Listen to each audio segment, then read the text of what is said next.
Meus amados irmãos da Igreja Presbiteriana de Posse, esse é um tempo diferente para todo mundo, né? E como eu não tenho muita experiência com o mundo da informática, eu demorei a criar coragem para poder fazer alguma coisa relacionada a um texto com imagem. Mas nesse dia especial que nós comemoramos a Páscoa, que significa a ressurreição de Jesus, eu quero me dirigir a todos vocês, alguns eu já não vejo há mais de 20 dias, e dizer para cada um do quanto isso é especial, poder falar com vocês, poder dizer da alegria que nós compartilhamos no Evangelho de Jesus. O texto de hoje está em Lucas capítulo de número 24. Eu gostaria de destacar o verso de número 6, porque aqui fala da ressurreição de Jesus. Ele foi morto, foi sepultado num dia de sexta-feira. No sábado houve silêncio total, as rádios não falaram dele, os jornais também não, exceto o burburinho, a boca miúda no meio da comunidade em relação ao que aconteceu, mas ninguém sabia absolutamente mais nada a respeito dele. Até que no domingo pela manhã, alguns autores dizem que foi de madrugada, as mulheres vão até o sepulcro e elas chegam lá e elas são surpreendidas, porque elas vão buscar alguém sepultado. Elas vão buscar alguém que está entre os mortos. Mas no verso 5, a parte B, o anjo pergunta para elas o seguinte: por que buscais entre os mortos o que vive? Ele não está aqui, mas ressuscitou. Lembrai-vos de como vos preveniu estando ainda na Galileia. Então, o que nós podemos entender dessa palavra é que nós não estamos falando de um Deus morto. Nós não comemoramos um Deus morto. Nós comemoramos um Deus vivo. E não é palavra de homem que afirma que ele não está entre os mortos. É palavra do anjo.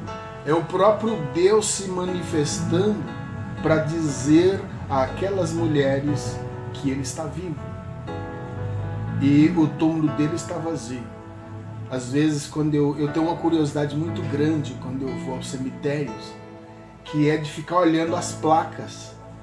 E cada placa que eu leio, eu vejo a data que o sujeito nasceu, olho a data que ele morreu, e tem uma descrição muito interessante para cada um dos mortos, que é a seguinte: aqui jaz os restos mortais de fulano de tal, pertencente à família tal. Mas no túmulo de Jesus não tem nada disso escrito, porque lá não jaz absolutamente ninguém. Quem esteve lá, esteve por algumas horas, levantou de entre os mortos, subiu aos céus e assentou-se à direita de Deus o Pai. E diz a palavra que ele há de julgar vivos e mortos. Diz a palavra que ele intercede por nós. Diz a palavra que ele é o nosso consolador. Diz a palavra que ele é a nossa esperança. Porque Paulo, no capítulo 15 de 1 Coríntios, diz: de fato, Cristo ressuscitou segundo as Escrituras. E ele faz uma advertência: se Cristo não ressuscitou, é vã a nossa fé, é inútil a nossa esperança. E mais, se ele não ressuscitou, nós somos os mais infelizes de todos os homens. Mas aí ele escreve aquela frase maravilhosa: mas de fato Cristo ressuscitou conforme diz as Escrituras. Então esse é o Deus que nós cremos. Esse é o Deus em quem nós confiamos todo dia. Esse é o Deus que nós ousamos entregar as nossas vidas, descansar nele, porque ele tem sobre todos o seu domínio. Ele tem inclusive a coroa da vida preparada para cada um de nós. Estamos falando aí do corona, que é uma expressão mais comum, é um vírus que adquiriu uma coroa. Essa coroa que você vê como se fosse uma semente de mamona no vírus, é uma evolução dela para entrar no organismo, se alimentar de gordura e entrar e destruir o corpo humano. Mas nós estamos falando hoje não é de corona, nós estamos falando de coroa da vida que Jesus foi garantir para cada um de nós. Portanto, o meu desafio para você hoje é que não tenha medo, que não tenha dúvida, é que não se retroceda na caminhada. Nós estamos distantes só de corpos. O nosso distanciamento é mais ou menos social, mas na fé, na comunhão, no amor, na paz de Cristo, nós nunca tivemos tão próximos. Porque esse é um tempo de reflexão. Esse é um tempo de olhar para trás, de olhar para agora, de olhar para frente, de olhar para cima, para o alto, de onde vem a bênção que nos supre todo dia. Por que olhais na sepultura o que vive? Ele não está aí, ele está vivo. E se ele vive, nós cantamos quase que todo domingo na igreja. Se ele vive, eu posso crer no amanhã, eu posso crer na vida, eu posso crer que a esperança nele é inimaginável. Por mais que você tente criar umas respostas, umas figuras da realidade, você ainda não tem ideia do que é acreditar em Deus que diz que ama e que preparou lugar para o seu povo, conforme João 14. Ele está vivo, meu irmão. Vamos comemorar. Ele está vivo. Vamos nos alegrar. Ele está vivo. Vamos concretizar a nossa esperança. Ele está vivo. Vamos olhar para frente. Vamos olhar para cima. Vamos olhar para os lados. Vamos viver em paz. Porque se ele se manifestar hoje em poder e glória, o coral não será aqui.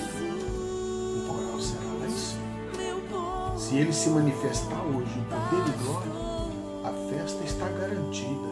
Porque todos nós que nele confiamos, que nele esperamos, subiremos para o gozo celestial. Ele não está aqui, ressuscitou. Lembre disso. Foi o que o anjo falou para as mulheres. Lembrai vocês do que ele vos preveniu. Ele já avisou. E esse aviso vale para nós. Não vamos pensar num Deus fraco. Vamos pensar num Deus forte, num Deus vivo, num Deus poderoso que cuida do seu povo. Amém, meus irmãos? Que ele nos levante o coração para confiar nele em todo tempo. Na guerra, por maior que ela seja, por mais trágica que seja, nas pandemias, por mais assustadoras que elas sejam, o nosso Deus é maior. Nós cantamos um corinho que diz: não há Deus maior, não há Deus melhor, não há Deus tão grande como o nosso Deus. Como agora nós desanimaríamos o coração? Não, nós vamos animar o nosso coração. Nós vamos fortalecer a nossa fé, nós vamos guardar a nossa esperança e vamos esperar isso passar, porque depois desse momento, certamente, muita coisa boa de Deus virá em nosso favor. É assim que eu creio, é nisso que eu espero e é para isso que eu desafio o seu coração, em em nome de Jesus. Essa, pois, é a palavra para os irmãos da Igreja Presbiteriana de Posse, para os meus caríssimos irmãos que a gente ama, que a gente tem um carinho especial e que a gente caminha junto por tanto tempo já, tá certo? Que Deus abençoe o nosso coração. Valeu!